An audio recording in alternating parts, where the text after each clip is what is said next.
Hey everyone, I'm going to use this video to try to let you know the good and bad of 2.5. I will be mostly speaking of 2FM and 2.5, not BBS, as I have not fully played BBS yet. Anyway, let's get started. The entire soundtrack to 2FM has been remastered in 2.5, and let me tell you, it does not disappoint. I'm not going to sit here and talk individually about each track, but just so you know that they did an incredible job on the majority of tracks in the game. Do note, however, that BBS only has a couple remastered tracks, but because the quality of the songs are already nearly up to par when you listen to them off the PSP, they probably didn't feel the need to orchestrate it all, as Kingdom Hearts 2 needed a big upgrade for that. It may be a little unnoticeable to casual players, but any seasoned players of KH2 or KH2FM will probably immediately notice the difference in load times. Because of the game being on Blu-ray and lack of an install game option, the load times are abysmal. Because of this, the load times for things such as going into drives takes quite a bit longer, which actually can hurt your gameplay. Just to give you an idea of how long the load times are now, an any % speedrun of critical mode is 40 minutes longer, and this is only due to load times. That's pretty obnoxious.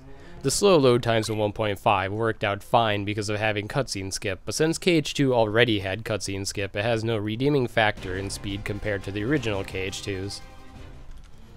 It's not really a surprise that this game came out as beautiful as it did graphically. There isn't even really much else to say here, honestly. The game just looks great in HD. They did a wonderful job.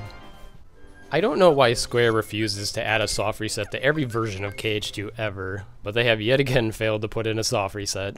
If you are unaware of what a soft reset is, it's basically inputting a button combination to return to the main menu.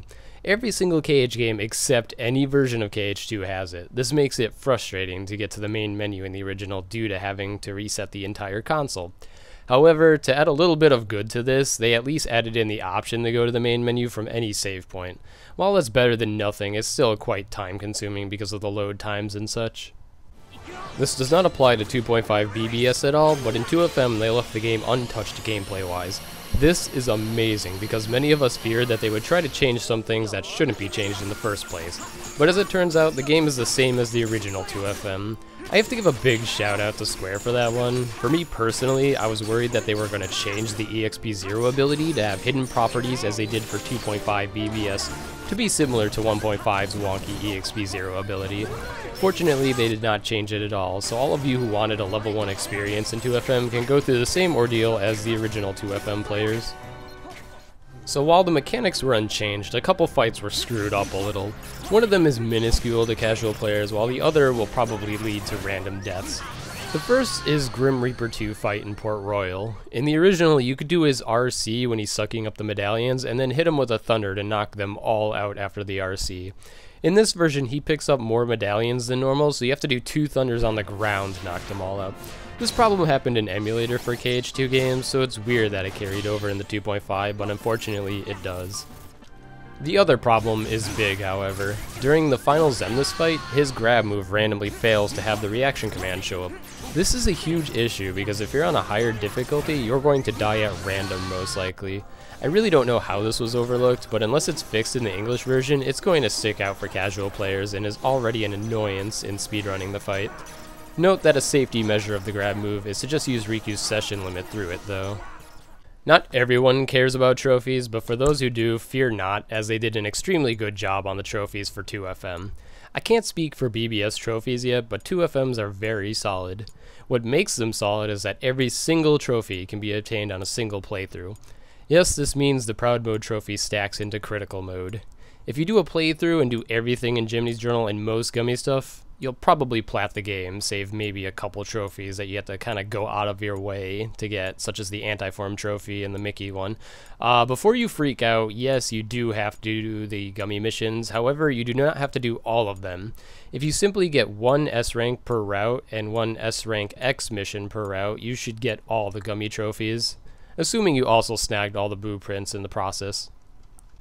While the music is amazing in this game, the sound effects seem quite lacking for some reason. Sometimes the game fails to produce sound effects that have no problem coming out in the original versions of KH2. I'm not sure how noticeable it will be for the casual players, but it's extremely noticeable to anyone who's played the original KH2 versions recently.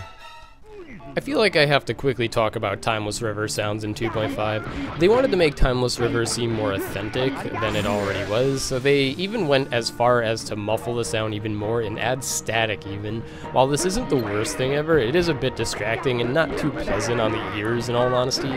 It's also even weirder that some sound effects are normal, such as leveling up, so they stick out a bit much.